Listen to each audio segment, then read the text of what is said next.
Olá, eu gostaria de compartilhar com vocês algumas reflexões a respeito do Evangelho e do Bhagavad Gita. Esse é o livro que nós estamos refletindo sobre ele neste momento. O nosso trabalho são caminhos para o Evangelho, né? Estamos aqui nesses caminhos, buscando, percorrendo, encontrando, nos deslumbrando com a beleza dos textos sagrados e como todos eles partem do mesmo princípio e vão para o mesmo lugar, né?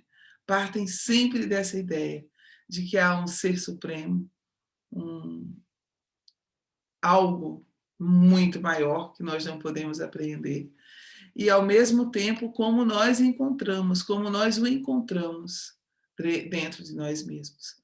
Não há um outro caminho para encontrar Deus, senão esse caminho para dentro. Claro, para dentro do nosso coração. Alguém pode me perguntar, mas Terezinha, e o próximo, né? Jesus não falou que ama teu próximo como a ti mesmo? Isso mesmo. Ama o próximo. Amar o próximo como a si mesmo é a lei. Mas essa lei, esse amor a si mesmo, é o que revela a presença divina em nós. Há um equívoco muito grande em achar que amar a si mesmo é priorizar-se, é fazer tudo aquilo que eu quero, do jeito que eu quero, na hora que eu quero, atender os meus desejos infantis. Isso não é amor a si mesmo, né? Essa é a nossa expressão diária de egoísmo. Nós vivemos no egoísmo estrutural. É quase impossível um ser humano não viver pensando na maior parte do tempo em si mesmo. Aliás, essa é a rede default do cérebro. Quando o nosso cérebro não está ocupado absolutamente com nada, né, quando nós não estamos fazendo nada, né, as pesquisas da área já mostram que estamos ali ocupados conosco mesmo. Né, que as imagens, os pensamentos... Pode olhar, você não está fazendo nada. Fecha os olhos e deixa a mente fluir. É tudo sobre você. Né? Somos assim. Agora, quando nós aprendemos a fixar a nossa mente, voltando realmente para dentro de nós, quando começamos a buscar esse caminho em que vamos nos desapegando, nos deixando para trás, e aí sim, começamos a encontrar Deus. E o amor a si é o amor a Deus. Não há como amar a Deus sem amar a si mesmo. Não há como amar o próximo sem amar a si mesmo. Por quê? Porque Deus, nós somos o templo da presença divina. Porque Deus está em nós. E do mesmo modo que Deus está em mim, Deus está em você. Deus está presente em todas as coisas. Qual é a grande ideia dos grandes sábios de todos os tempos? Aprendermos a focalizar a nossa mente, o nosso ser, a nossa alma, nessa percepção da presença divina em tudo e em todos. Esta é a diferença. Vou ler para vocês a essência do Bhagavad Gita explicada por Paramahansa Yogananda, evocada por seu discípulo Swami Kriyananda. 9:34. Fixai-vos em mim. Sede meus devotos. Em perene reverência, curvai-vos diante de mim.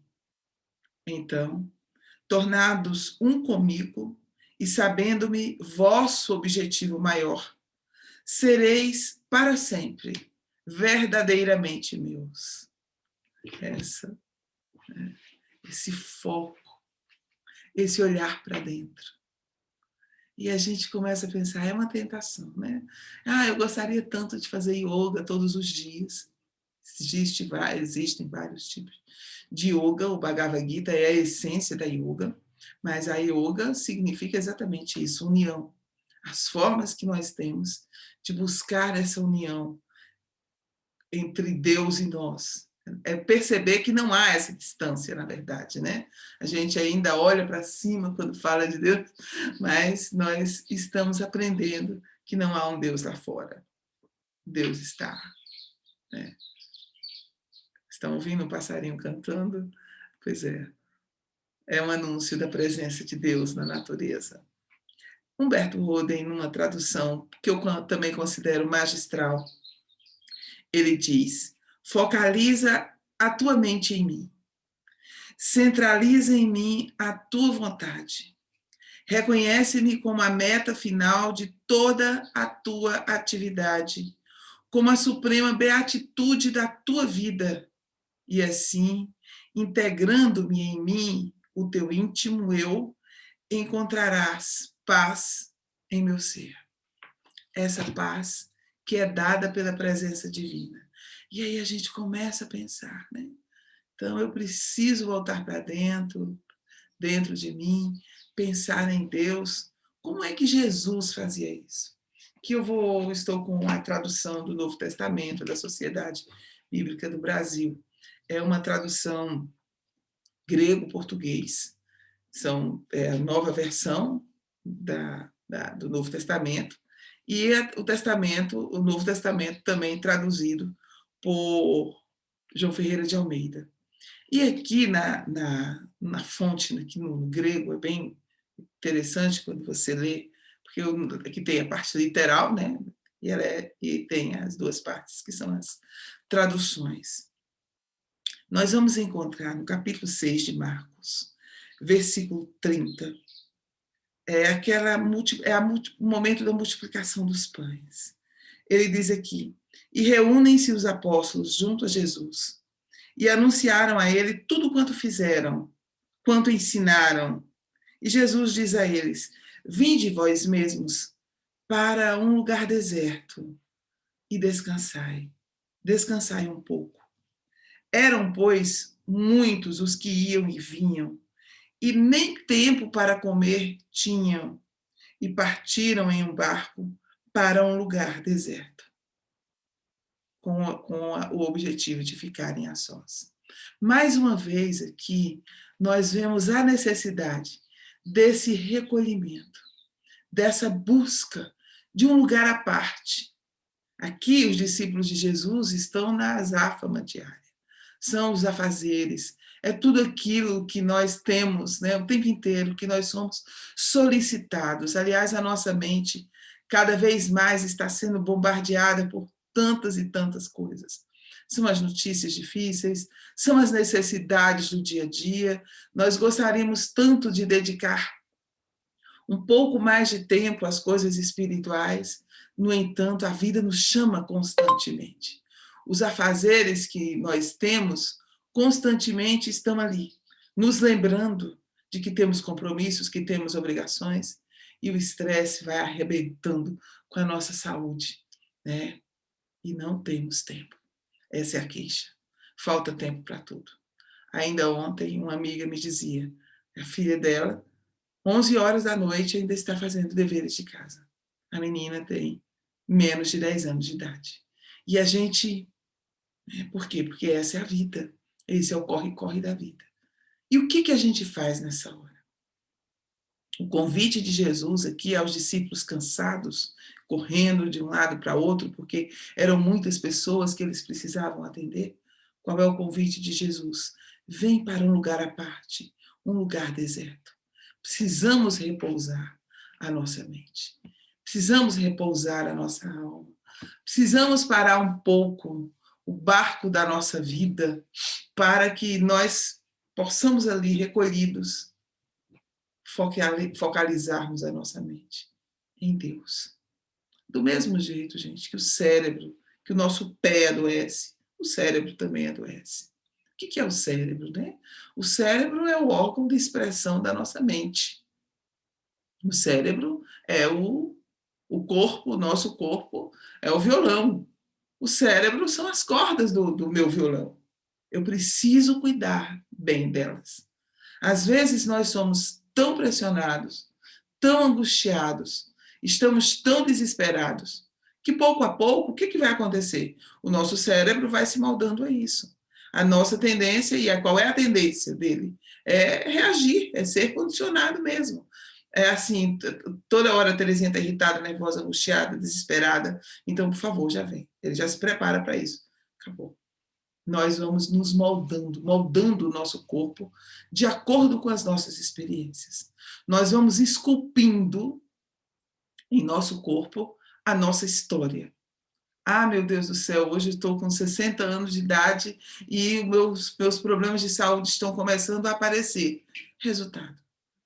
Resultado de uma vida inteira onde eu não me cuidei o suficiente. Mas eu posso dizer, mas eu me cuidei sim, eu me alimento bem, eu cuido bem de mim, mas será que eu estou cuidando bem do meu cérebro? E como é que eu cuido do meu cérebro?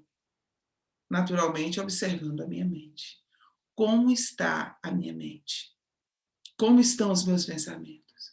Quais são os estados mentais que predominam aqui, né? Quais são os estados mentais que frequentemente eu estou revelando? Ah, não tenho tempo para pensar nisso. Esse é o primeiro sinal. É a irritabilidade constante, né? Nada, mas nada, nada, tudo me aborrece. Tudo me aborrece, nada me dá prazer. O meu corpo vai sentindo tudo isso. É o coração que dispara. Eu consigo entender. A pressão que vai lá em cima do nada. Eu não tenho problema de pressão alta, de repente minha pressão está 22. É o coração, é acordar de madrugada sobressaltada. Né? O sono foi embora, eu não consigo dormir, eu não sei porquê, eu estou tendo insônia.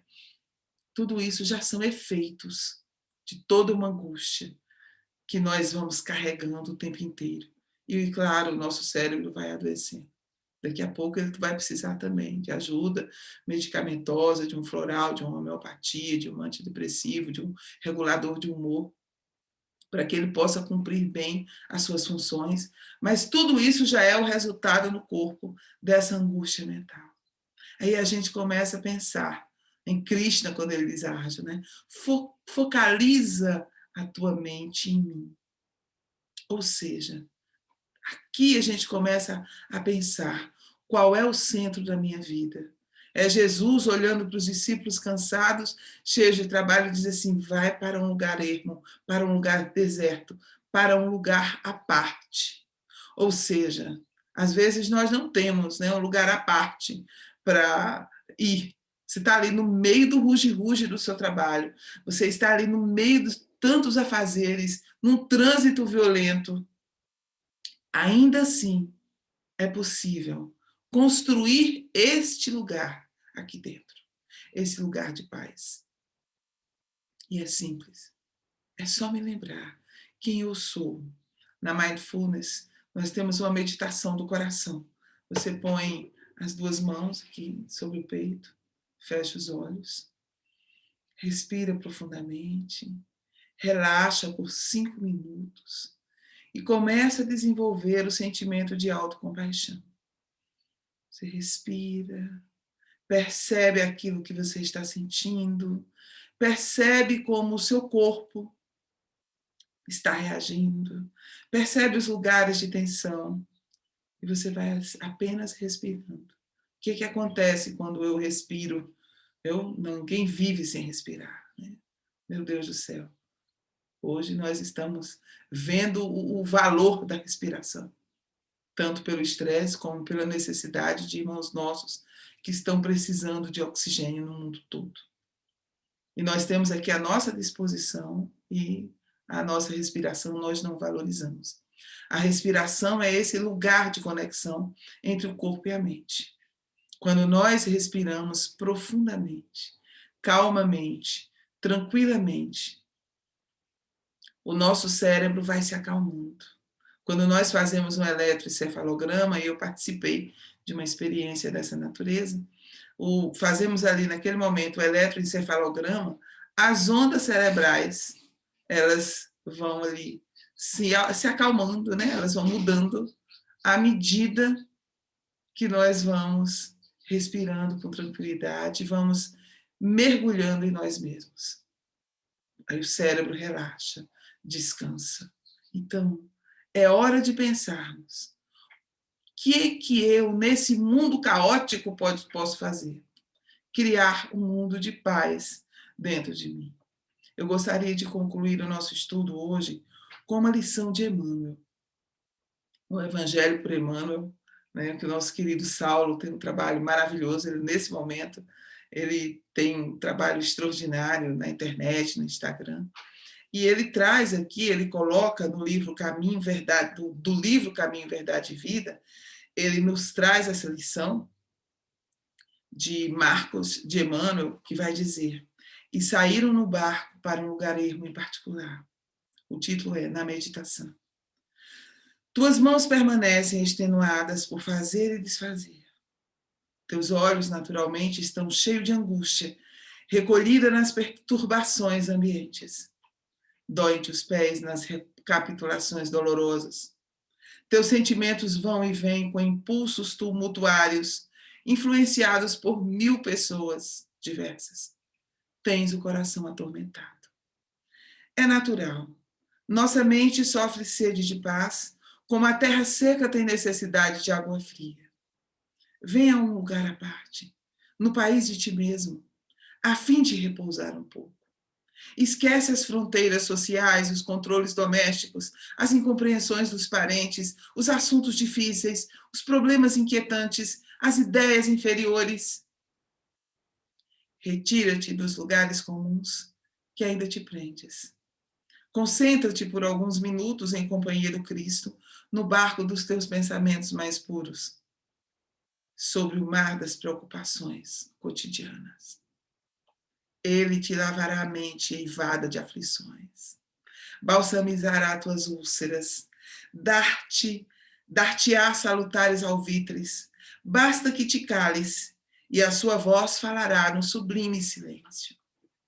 Oferece-lhe um coração valoroso na fé e na realização, e os seus braços divinos farão o resto.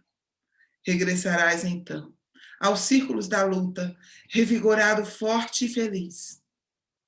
Teu coração com ele, a fim de agires com êxito no vale do serviço. Ele contigo, para escalares sem cansaço a montanha da luz. Então, minhas queridas, meus queridos, esse é o convite da vida. Eu, Terezinha, concebo Deus como a manifestação da vida, de todas as formas de vida. O universo é a mente divina, é a expressão desse amor de Deus, né? E esse caminho para Deus é a verdade. A verdade nós vamos descobrindo pouco a pouco, à medida que vamos aprendendo a buscar esse lugar especial. Para finalizar e deixar um abraço para vocês, eu gostaria de lembrar um poema de Alta de Souza, Mensagem Fraterna, está no livro Parnaso de Além Túmulo, do Chico Xavier. Meu irmão, tuas preces mais singelas são ouvidas no espaço ilimitado. Mas sei que às vezes choras consternado ao silêncio da força que interpelas. Volve ao teu templo interno abandonado, a mais alta de todas as capelas, e as respostas mais lúcidas e belas hão de fazer-te alegre e deslumbrado. Ouve o teu coração em cada prece. Deus responde em ti mesmo e te esclarece, com a força eterna da consolação. Compreenderás a dor que te domina, sob a linguagem pura e peregrina da voz de Deus, em luz de redenção. Muita paz para todos nós, muita alegria. Que Deus nos abençoe. Um grande abraço e que seja este um dia de comunhão, de união, de paz, de harmonia. E quando o mundo começar a pegar fogo lá fora, que nós coloquemos a mãozinha aqui no coração, fechemos os nossos olhos e focalizemos a nossa mente naquele que está presente em nós. E possamos dizer, principalmente para aqueles que estão à nossa volta, né? O Deus que habita em mim, saúda o Deus que habita em você. Muita paz.